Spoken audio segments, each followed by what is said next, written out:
Preliminary investigations into a deadly crash on I-96 on Tuesday point to a familiar cause for the wreck that killed 2 people in Ionia County.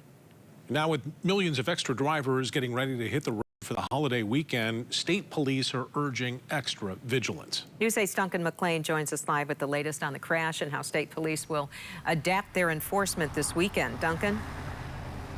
Brian, Sue, we're live along I-96 in Ionia County where that crash happened on Tuesday. MDOT telling News 8 today that their preliminary investigations are indicating that distracted driving played a role in that fatal crash, adding to a frustrating trend for state law enforcement. State police told us today that they're going to have extra patrols out on the highways from now through the Independence Day holiday to make sure that everybody gets where they're going safely and follows the law.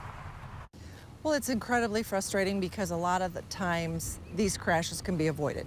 And anybody that's on the road needs to be aware of their surroundings. Michigan State Police imploring the public to pay attention, especially in work zones, as the holiday traffic swell starts to build. MDOT will suspend a majority of its active projects, but the work zones and lane closures will remain in place for many spots, like the miles-long construction project in Ionia County, the site of the latest fatal crash. If you see that you're coming upon a work zone, start changing your driving habits right when you see that and MDOT gives you plenty of notice ahead of time. The same goes, though, away from cones and zones. Not only are we talking about construction zones, but if you have a disabled vehicle on the side of the roadway, oftentimes motorists are going to slow down, or if there's a traffic crash, they're going to gawk at the scene. And so that slows the flow of traffic down considerably. And if you're not paying attention out on the roadways, if you're looking at your phone or you're talking to people in your car and you're not focused on the roadway, that's when we see a lot of these crashes occur. Then you compound that with higher speeds, and that just increases the severity of injuries in those crashes, and that's where we start to see a lot of our fatal crashes occur. Those risks grow further as traffic gets larger and heavier. Data from the National Work Zone Safety Clearinghouse indicates that more than 50% of fatal highway crashes in rural areas, like Monday's wreck, involve semi-trucks. Early indications show that Monday's crash was not the fault of the semi-driver involved, but their big, heavy nature should always be respected by drivers of smaller vehicles.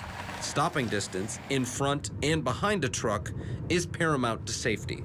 They are much heavier. It takes them a lot longer to stop. Be respectful of all motorists out there, whether it be commercial vehicles, regular motorists out on the roadway. Allow extra room between you and the vehicle in front of you. Maintain at the posted speed limits, wear your safety belts, and never, ever, ever drive impaired. Robinson expanded on safety around semi-trucks, saying that too often they see people speeding up and trying to get in front of those trucks so that they aren't caught behind them in slowdowns. That, of course, not safe because of that extra stopping distance that they need. She also added that that stopping distance is important when you're following a semi-truck because they have to start slowing down for traffic before you would expect them to. For now, live in Ionia County, Duncan McLean, News 8.